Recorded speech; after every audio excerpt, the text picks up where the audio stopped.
Welcome to icon politics. Nagababu గారికి ticket వచ్చిన నేపథ్యంలో రకరకాల స్వరాలు వినిపిస్తున్నాయి. ఎందుకంటే గతంలో పవన్ కళ్యాణ్ గారు కుటుంబ రాజకీయాలకి ఆ, నేనైతే ప్రోత్సాహాన్ని ఇవ్వను, నేను అలాంటి కుటుంబ రాజకీయాలు చేయను. ఎందుకంటే ఇది ఏ సందర్భంలో అన్నారంటే నారా లోకేష్ గారికి ఎమ్మెల్యే కూడా అవ్వకుండానే ఆ, ఒక పొజిషన్ ఇచ్చేశారు ఇక్కడ మంగళగిరిలో.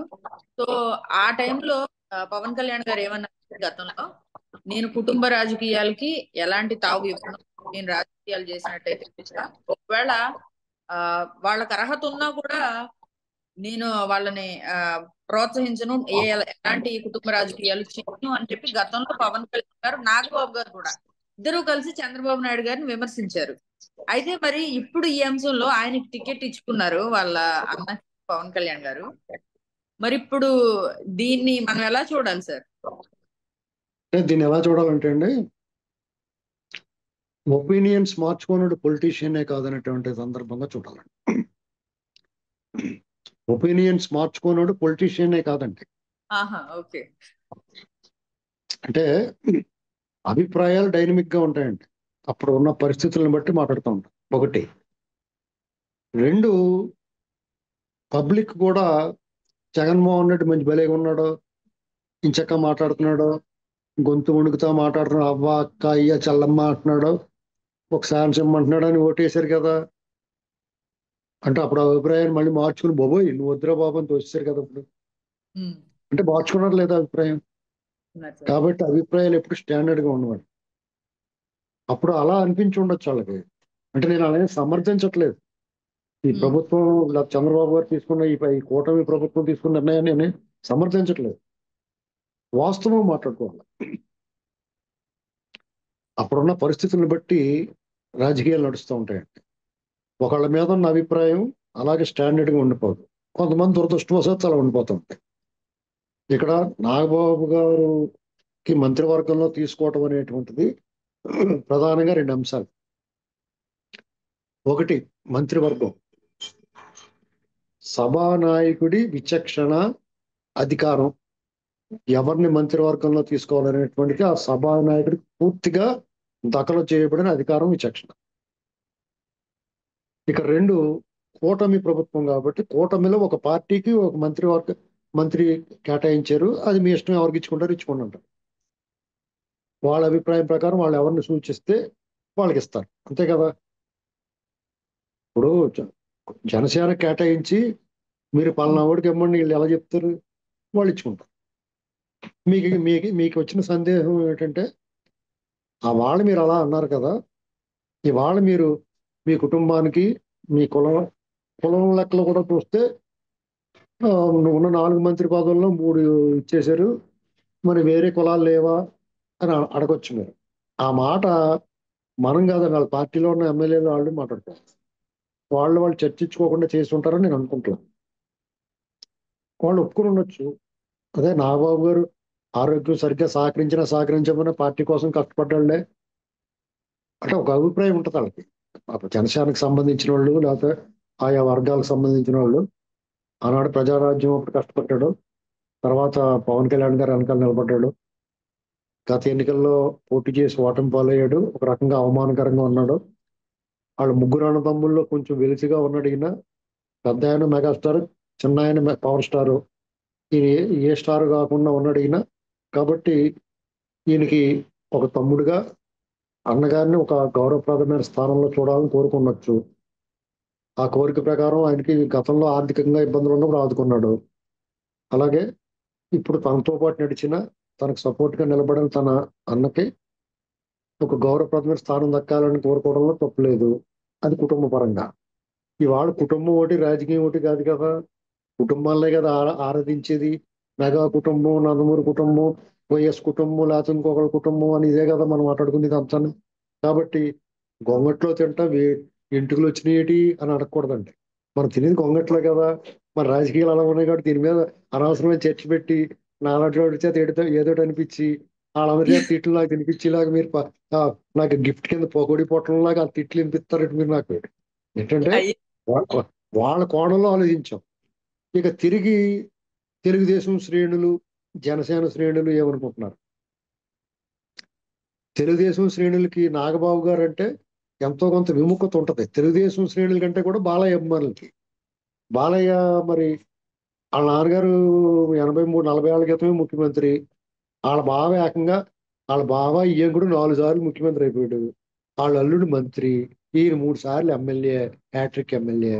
వీడ్రా బాబు నాకు ఇవ్వకుండా వాళ్ళు ఎవరికి ఇచ్చేస్తున్నారని ఆయనకి ఏమైనా ఉంటే ఆయనకు ఉండాలి. అర్థమైందండి? అలాగే ఆయన అభిమానులు నాగబాబు గారు ఆ మధ్యన గతంలో 3-4 ఏళ్ల క్రితం లేకపోతే ఎప్పుడో కామెంట్ చేశాడు. కథానాయకుడు సినిమా ఇలాంటివి వచ్చినప్పుడు కామెంట్ చేసాడే. ఆ సినిమాల గురించి లేకపోతే బాలకృష్ణ గారి గురించి, బాలకృష్ణ ఎవరో తెలియదు, ఇలాంటి కామెంట్లు అన్ని ఇప్పుడు తీస్తారు కదా, వాళ్ళు వీడియోలన్నీ తీసి ఇప్పుడు మాట్లాడుతూ ఉంటారు, తిరుగుతున్నాయి సోషల్ మీడియాలో. కాబట్టి ఆ అభిప్రాయం ఉంటుంది అందరికీ. కానీ ఇక్కడ గమనించాల్సింది ఏంటంటే ఇలాంటి అన్నిటిని పటాపంచలు చేసాడు పవన్ కళ్యాణ్ గారు. ఈ అభిప్రాయ భేదాలని, ఈ సందేహాలు, లేకపోతే ఈ వైరుధ్యాలు, వైషమ్యాలు, వైరం అన్నిటిని కూడా ఆయన వీళ్ళు చంద్రబాబు గారు, పవన్ కళ్యాణ్ గారు కలిపి బాలకృష్ణ గారు, లోకేష్ వీళ్ళందరూ కూర్చుని అన్నట్టు చూసేసారు శుభ్రంగా. అయినా సరే మరకలు అలాగే ఉంటాయి, మరక మంచితే అన్నట్టుగానే అక్కడక్కడ కనపడతాయి. అయితే పవన్ కళ్యాణ్ గారు ఇటువంటి వాటిని చెక్ పెట్టడానికి ఆయన ఏం చేశాడంటే, చంద్రబాబు నాయుడు గారి అనుభవం నుంచి నేను నేర్చుకుంటున్నాను. ఆయన అనుభవజ్ఞుడు, దార్శనికుడు. ఆయన 10 సంవత్సరాల పాటు ముఖ్యమంత్రిగా ఉండాలి అని చెప్పాడు. అంత ఉదారంగా ఆయన మాట్లాడినప్పుడు ఇటువైపు నుంచి కూడా కొంత సమయం పాటించాలి అందరూ కూడా. సాధారణ ప్రజలకి ఎవరు మంత్రి, ఎవరు కలెక్టరో, లేకపోతే జగన్ హయాంలో దొబ్బు తినేసాడా ఇవన్నీ చూస్తలేదండి. నాకు 1 తారీఖు పెన్షన్ వస్తుందా లేదా, బియ్యం సరిగ్గా వస్తున్నాయా లేదా, వెంటనే 10 రూపాయలకి అమ్మేసుకున్నావా లేదా, ఇవే చూసుకుంటున్నారు. ఆ 10 రూపాయలకి మనం అమ్ముకుంటూ పెట్టి వాళ్ళే డబ్బులు ఇచ్చేస్తే బాగుండు అనుకుంటున్నారు చాలా మంది. ఇంకా ఈ గోళ్ళ వాళ్ళు ఉన్నారు. అర్థమైందండి? మనకి పని అంటే సిరాకు, మాకు పని చేయ బుద్ధి ఎత్తలేదు మాకు అని. చూడండి, మీకు మన మన రాష్ట్రంలో మీకు బీహార్ వాళ్ళు, ఉత్తరప్రదేశ్ వాళ్ళు, ఒరిస్సా నుంచి హోటల్లోను వాటిలోను ఇట్లోను పని చేస్తున్నారు. ఏమండి ఇలాగ ఈ అబ్బాయి అంటే క్యా తెలుగు మాలూమ్ హై నహీ హై అంటున్నారు వాళ్ళు మనకి. ఎవరిని గడిపినా కానీ ఇప్పుడు వాళ్ళు ఇక్కడికి వచ్చి మన భాష నేర్చుకుని మన దగ్గర బతకడం మానేసి వాళ్ళని తెచ్చుకుని మనం నేర్చుకోవాల్సి వస్తుంది. అది కూడా మంచిదే ఏంటంటే, 4 రకాల భాషలు అర్థమవుతాయి మనకి. ఒరియా వస్తుంది ఏంటండి, ఆ, పశ్చిమ బెంగాల్ ఆ భాష వస్తుంది మనకి, హిందీ వస్తుంది. అన్ని నేర్చుకోవచ్చు హాయిగా శుభ్రంగా. అన్ని భాషల్లోనూ మల్టీ టాలెంటెడ్ గా ఉండొచ్చు మనం. ఇంకోటి ఏంటంటే, చంద్రబాబు నాయుడు గారిని పవన్ కళ్యాణ్ గారు ఎందుకు నేర్చుకోవాలన్నా, ఒక్కొక్కసారి ఒక్కొక్క వ్యక్తి గురించి ముందు మనకు ఒక అభిప్రాయం ఉన్న తర్వాత దగ్గరగా మసిలిన తర్వాత దగ్గర నుంచి చూసిన తర్వాత కొన్ని కొన్ని అభిప్రాయాల్లో మార్పు వస్తుంది. కారణం ఏంటంటే, నిజంగానే మనలాంటి వాళ్ళు చాలా నుంచి చెప్తా ఉన్నాం, చంద్రబాబు నాయుడు గారి జీవితం ఒక పాఠ్యాంశం, ఆయన రాజకీయ జీవితం గుర్తుపెట్టుకోవాలి మనం. ఎందుకంటే ఆయన లైఫ్ పొలిటికల్ కెరీర్ ఒక కేస్ స్టడీ అండి. ఆయన ఒక్కొక్క మెట్టు ఒక్కొక్క స్టెప్ అలాగా ఎదుక్కుంటూ వచ్చాడు చూడండి.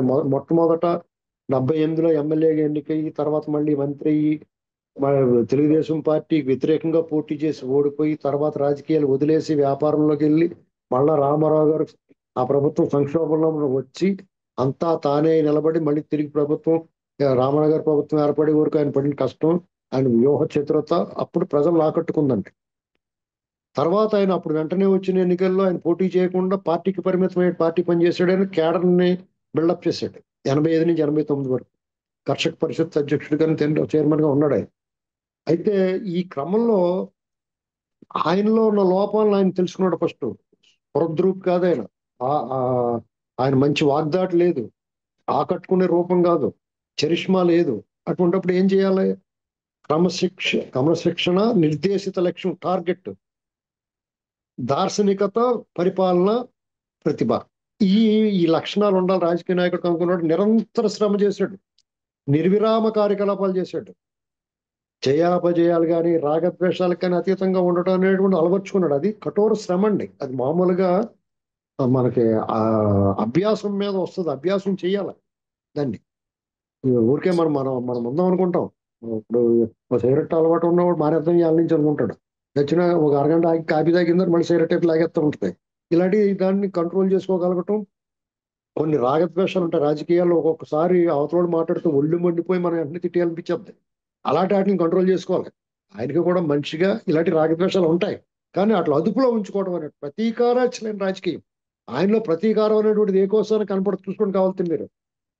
దోషణ భూషణ తిరస్కారాలకు అతీతం. అంటే ఎవరైనా తిట్టినా చేసినా పొగిడినా, పొగిడితే బుర్ర ఊరుకుంటాడు అవతలాడు. ఇతను మెచ్చుకున్నాడా లేదా విన్నాడా లేదా కూడా తెలియదు. తిట్టినా కూడా అలాగే ఆడొంక పిచ్చోడు జాలిగా చూస్తాడు. ఆడొంక ఏమన్నా తిట్టడానికి బండి ఈయన్ని. ఆ కుక్క మనల్ని మురిగిందని కరిసిందని మనకు వచ్చామేటే అంటాడు. అన్న ఒక మాట అవతల కుక్కని ఎత్తాడు దెబ్బతోటి. అంతే కదా. ఇలాంటి పరిస్థితుల్లో ఈయనకి శత్రుపక్షాలు ఉంటాయి కదా పార్టీలు, వైరు పక్షాలు అంటారు అట్లా. ఆ ప్రత్యర్థి పార్టీల్ని రాజకీయ ప్రత్యర్థిగా చూస్తాడు తప్ప వాళ్ళు తన శత్రువులు, ఆగర్భ శత్రువుల కింద చూడండి. ఎవరిని శత్రువుగా భావించడు ఆయన. వాడు నాకు ఎదురుగా పోటీ చేసాడు. రాజకీయాలు ఎన్నికల వరకు ఉంటాయి, సహజంగానే మాట్లాడతారు అలాగా. వాళ్ళ పాపన వాళ్ళే పోతారు. వాళ్ళ భాష వల్ల వాళ్ళకే చెడ్డ పేరు వద్దాం అనుకుంటారు. అది జరిగింది మొన్న ఎన్నికల్లో. వాళ్ళు నోటుకు వచ్చినట్టు మాట్లాడారు, అందరూ చీయని ఉమ్మేశారు. చూసారా అప్పుడు ఈయన బెల్లం కొట్టిన రాయలాగా ఏం మాట్లాడమన్నందుకు ఈయనే మంచోడు అన్నారు. మనం అందరం అనుకుంటాం ఈయనేం మాట్లాడలేడరా, కోపం లేదా, పౌరుషం లేదా అంటాం మనం. కానీ ఏమైంది, దూలాలు తీరిపోయింది. అక్కడ అడ్రస్ లేకుండా పోరాడు అందరం. చూడండి, మన కళ్ళ ముందు ఫలితం కనిపిస్తుంది కదా. ఇలాంటి అవును సార్. పరిస్థితుల్లో ఆయన ఇంట్లోనూ బయట కూడా శత్రువులు ఉంటారు. అర్థమైందా మీకు. ఇప్పుడు ఆయన పార్టీ వాళ్ళు కూడా శత్రువులు ఉంటారు. మన లెటర్లు రాసాడు చూసారా యనమల రామకృష్ణుడు గారు. ఇలాగ ఉంటాయి, వాళ్ళు పక్కనే ఉంటారు. 40 ఏళ్ళ నుంచి కూడా ఉండి ఆ మాట వాళ్ళిద్దరు కూర్చున్నప్పుడు మాట్లాడచ్చు. ఏవయా బాబు ఇలా చేసి నాకు ఇంకో పదవి పాడాయి, నాకు నాకు పదవి లేకపోతే నేను ఉండలేనని చెప్పొచ్చు ఆయన. ఇదేంటి నీకు 3 ఇచ్చేసాం కదా మీ ఇంట్లో కంటే, అప్పుడు నా 3 సార్లు ఇంకో 3 కావాలని కూడా అడగచ్చు, తప్పే ఉంది. వాళ్ళ సొంత ప్రాపర్టీ కింద చూసుకుంటున్నారు పార్టీని. మోసి వాళ్ళు ఎలాగ ఉన్నారు కాబట్టి అది పెద్ద ఎవరు పట్టించుకోడండి. ఊరికే మనం గింజుకుంటారు కానీ అందరూనే. ఇలాంటి ఎవరు పట్టించుకోడు. దీన్ని పవన్ కళ్యాణ్ గారు అబ్జర్వ్ చేస్తున్నాడు. చంద్రబాబు నాయుడు గారికి ఇంత మంచి పేరు అలాగ వచ్చింది. అసలు ఈయన ఈ స్పందన కొన్ని విషయాల్లో ఈయన కోపం కనపడతలేదేంటి. ఎక్కడ కూడా మీకు ఎంతసేపు జనము, జలము, నదుల అనుసంధానం, అమరావతి, పోలవరం ఇలా బిజీగా పెట్టేసుకుంటాడు లైఫ్. ఏంటి ఈ లైఫ్ అని స్టడీ చేస్తున్నాడు ఆయన. దగ్గర నుంచి ఈ మధ్యకాలంలో కూటమి ఏర్పడిపోయింది. అది సంవత్సరం నుంచి బాగా దగ్గరగా ఉండరు, ఆత్మని కలుసుకుంటున్నారు కదా వాళ్ళిద్దరు ఉన్నాయి. ఇలాంటి పరిస్థితుల్లో అందుకనే నేను నేర్చుకుంటున్నానండి. ఇంకోటి ఏంటంటే ఈయనది చంద్రబాబు నాయుడు గారు 4.5 దశాబ్దాల రాజకీయ జీవితం. ఇప్పుడు 78 నుంచి మొదలైంది అయింది. అలాంటి పరిస్థితుల్లో ఆయన ప్రస్తావన లేకుండా అసలు ఎప్పుడు ఏ సందర్భం లేదండి. నిన్న కూడా తెలంగాణలో ఒక నిరసన కార్యక్రమాలు జరిగినాయి. అసలు నిన్న జరిగిన నిరసన కార్యక్రమం తెలంగాణ తల్లి ఇష్యూ మీద, విగ్రహం మీద జరిగింది. అసలు చంద్రబాబు నాయుడు గారికి ఏమన్నా సంబంధం ఉందండి అసలు దాంట్లో? అసలు లేదు. ఏ కోర్సనా. కానీ కవిత గారు ఏమంటుంది, రేవంత్ రెడ్డి గారిని విమర్శిస్తా మీ గురువు గారికి తెలుసు మా సంగతి, జాతకోండి నీకు కూడా అదే పరాభవం జరుగుద్ది అంట. ఆవిడ ఏకంగా జైలు కట్ట వెళ్ళిపోయి వచ్చి చంద్రబాబు గారు చెప్తేనే వదిలేశారు ఆవిడ. ఆ విషయం చాలా మందికి తెలియదు. ఏంటండి, కేసీఆర్ గారు చంద్రబాబు గారిని ఏదో మాట్లాడుకుని ఉంటారు. చంద్రబాబు గారు కూడా పాపం ఆడబిడ్డ అని చెప్పుకుంటాడు. ఏంటండి, లేకపోతే సచిన వదలరండి. ఏమండి, ఎందుకంటే వాళ్ళు ఉడుంపోటు పెట్టేస్తారు. వాళ్ళు వాళ్ళు అనుకున్నదే మాకు రాసిచ్చే ఆస్తులన్నీ అన్ని తీసేసుకునే దాకా వదలరండి వాళ్ళు. ఆ పైన ఉన్న వాళ్ళు అలాంటి వాళ్ళు అంటే వాళ్ళు తిమింగళాలు శుభ్రం మింగేస్తారు. వాళ్ళకి ఇచ్చేయాలి మొత్తం అంతా. ఏమండి బాబు, ఇప్పుడు మగ మహారాజు సినిమా వచ్చింది చూడండి, మీరు చూడకపోతే. అందులో రావుగోపాలరావుని కిడ్నాప్ చేస్తాడు గోకిన్ రామారావు గారు, ఒక కిడ్నాపర్. లాస్ట్ లో ఈ కిడ్నాప్ చేసిన తర్వాత వీడికి ఆ తిండి గట్ట పెట్టలేక, బాబు ఈ ఆస్తి డెన్ అన్ని ఈ డెన్ను వీళ్ళన్నీ నువ్వు తీసేసుకుని నా చెల్లిని పెళ్లి చేసుకోవాలయ్యా బాబు, ఎంతో కొంత ఈ బాబు అని బతిమాలుకుంటాడు. ఏంటి, కిడ్నాప్ చేసినోడు కిడ్నాప్ అయినోడు బతిమాలుకుంటాడు, ఎంతో కొంత ఇచ్చినాడు నన్ను రక్షించవయ్యా బాబు అని. అలా అలా చేస్తారు. రివర్స్ లో ఉన్నాడు, బాబు ఇవన్నీ తీసేసుకో మమ్మల్ని వదిలేవయ్యా బాబు అంటారు వీళ్ళు, ఆ పై వాళ్ళని. అలాంటి పరిస్థితుల్లో ఈయన ఎక్కడా కూడా లొంగకుండా మట్టగిడసలా జారిపోయి వాళ్ళ చేతిలో దొరకకుండా చూసుకోండి మీరు కావాలంటే. ఆఖరికాళ్ళు బ్రహ్మాస్త్రం ఉపయోగించారు అనుకోండి మొన్న ఎన్నికల్లో పొత్తులోకి రావడానికి, అది ఫలించింది, అది వేరే కదా. ఆయన నష్టం లేదు.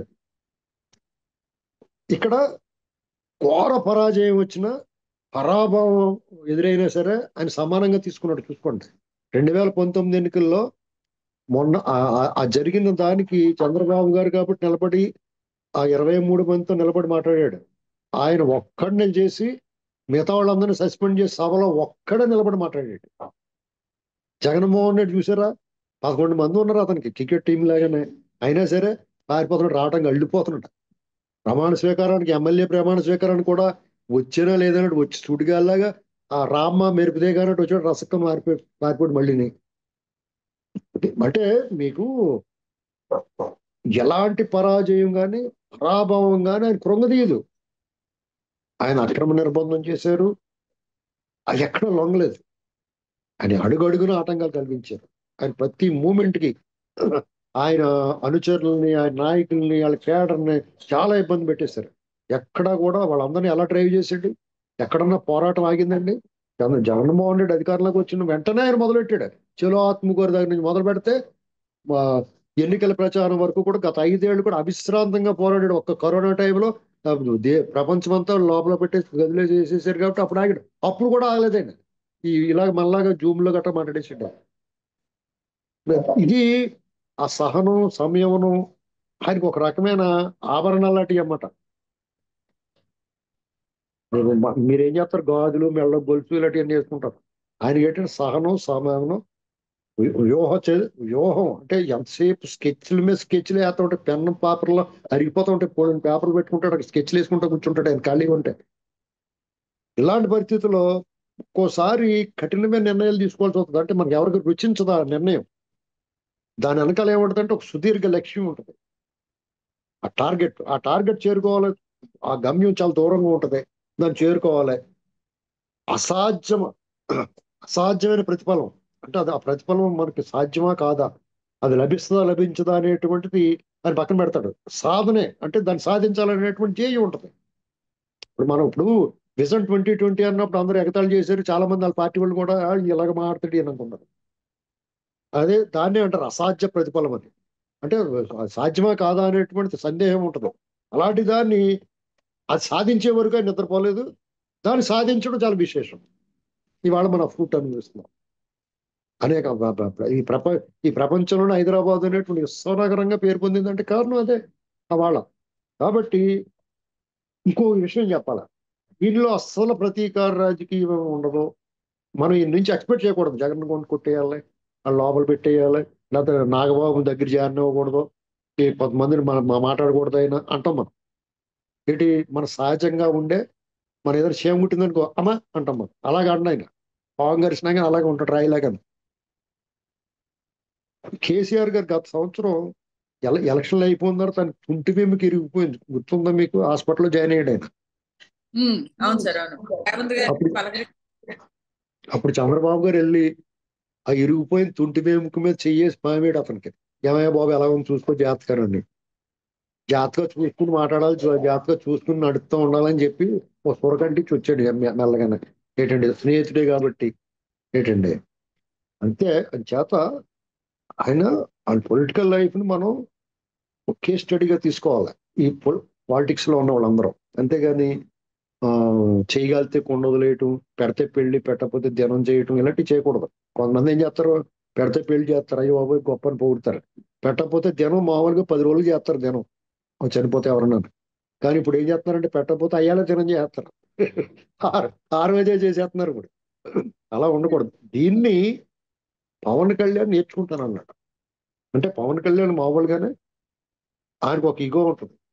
నాకు విపరీతమైన జనాదరణ ఉంది కదా, నేను రాజకీయాలు శాసించగలను అనేటువంటి ఒక ఆత్మవిశ్వాసం, భరోసా ఆయనకు ఉంటుంది. ఎందుకంటే ఆయన వెనకాల ఉన్న కుల బలం కానీ, అభిమాన గణం కానీ, ఆయనకున్న ఆదరణ కానీ, ఆ మాస్ క్రౌడ్ పుల్లర్ గా ఆయనకు ఒక ఇది ఉంది కాబట్టి ఆయనకు ఒక ఇది ఉంటుంది. అటువంటి వ్యక్తి ఇప్పుడు చాలా మంది చూస్తే చంద్రబాబు నాయుడు గారు పవన్ కళ్యాణ్కి లొంగిపోయాడా, పవన్ కళ్యాణ్ గారు చంద్రబాబు గారికి లొంగిపోయాడా అనేటువంటిది అందరూ ఏం జరిగింది ఆవిడకి అర్థం అవ్వట్లేదు.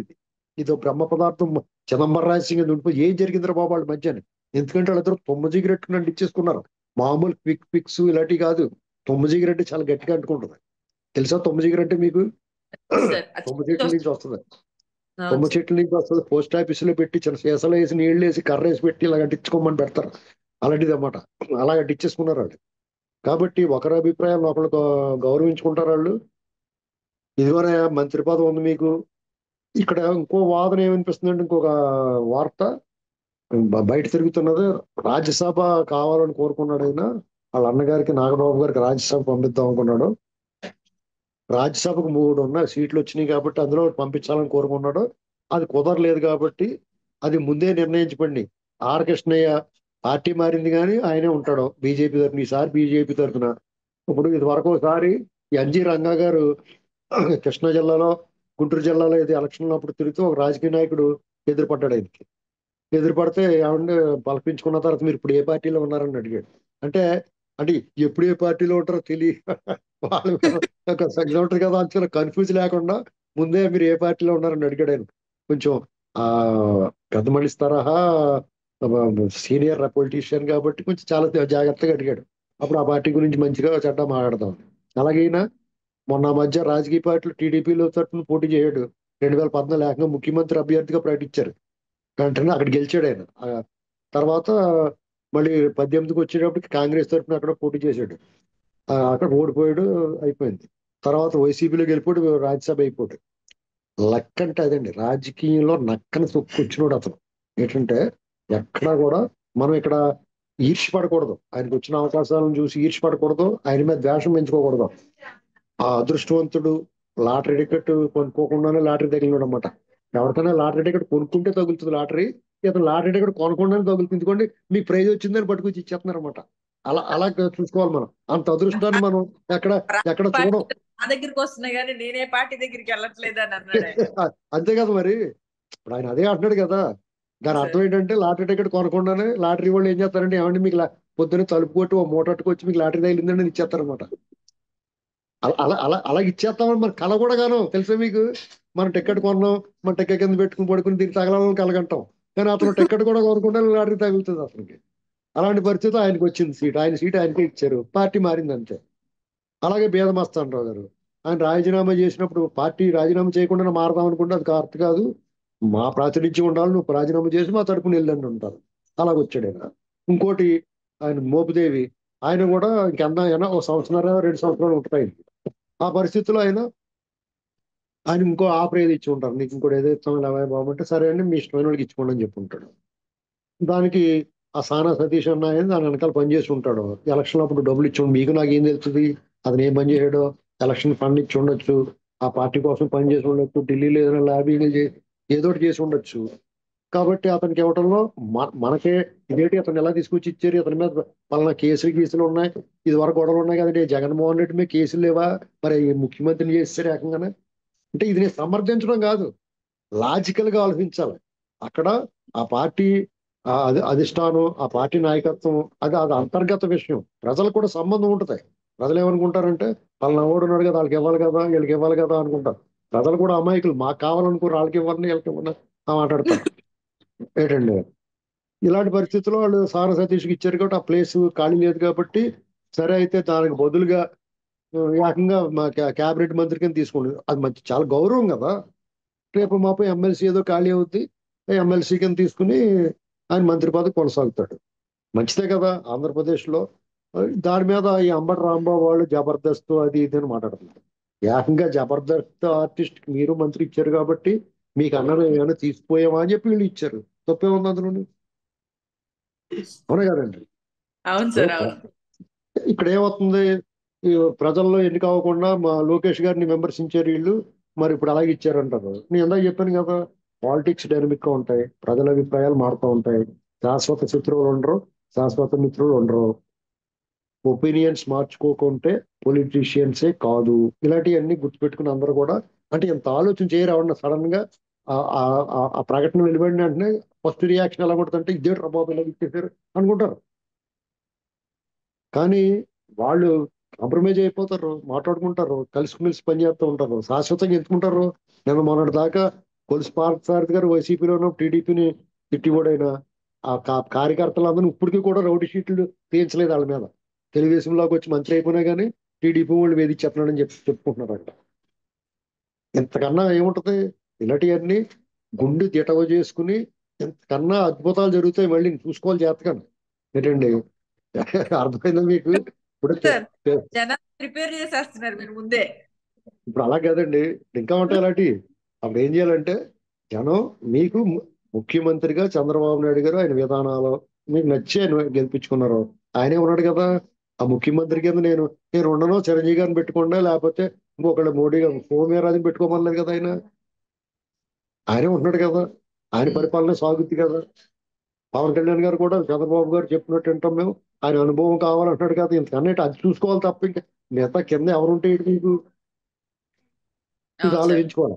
అనవసరంగా ఇప్పుడు విభేదాలు రాకూడదు, కూటమి మధ్య వైరుధ్యాలు రాకుండా ఉండాలంటే అందరూ సమయం పాటించాలి. నాయకుల లక్షణాలను మనకే ఉండాలి, ఈ కార్యకర్తలు కూడా చూసుకోవాలి. నాకు రైట్ సార్. ఒక్కోసారి ఇప్పుడు మేము కూడా, మాకు కూడా ఫస్ట్ రియాక్షన్ ఒక్కోసారి మీరు సడన్ గా అడిగితే మాకు ఏం చెప్పాలి వాళ్ళకి ఏదో ఒకటి అంటాం. కానీ ఒక్క క్షణం ఆలోచించి మాట్లాడుకుంటే బాగుంటుంది ఏదైనా. Right sir. ఈ అంశం మీద నాకే కాదు వ్యూవర్స్ కూడా ఉన్న డౌట్స్ అన్ని చాలా క్లియర్ గా చెప్పారు సార్. చాలా లాజిక్ ఏ రకంగా ఆలోచించాలని చెప్పి చాలా మీ వర్షన్ లో సూపర్ ఎక్స్ప్లెనేషన్ ఇచ్చారు సార్ మాకు. Thank you so much sir. తిరిగి మరొక అంశంతో మళ్ళీ కలుద్దాం.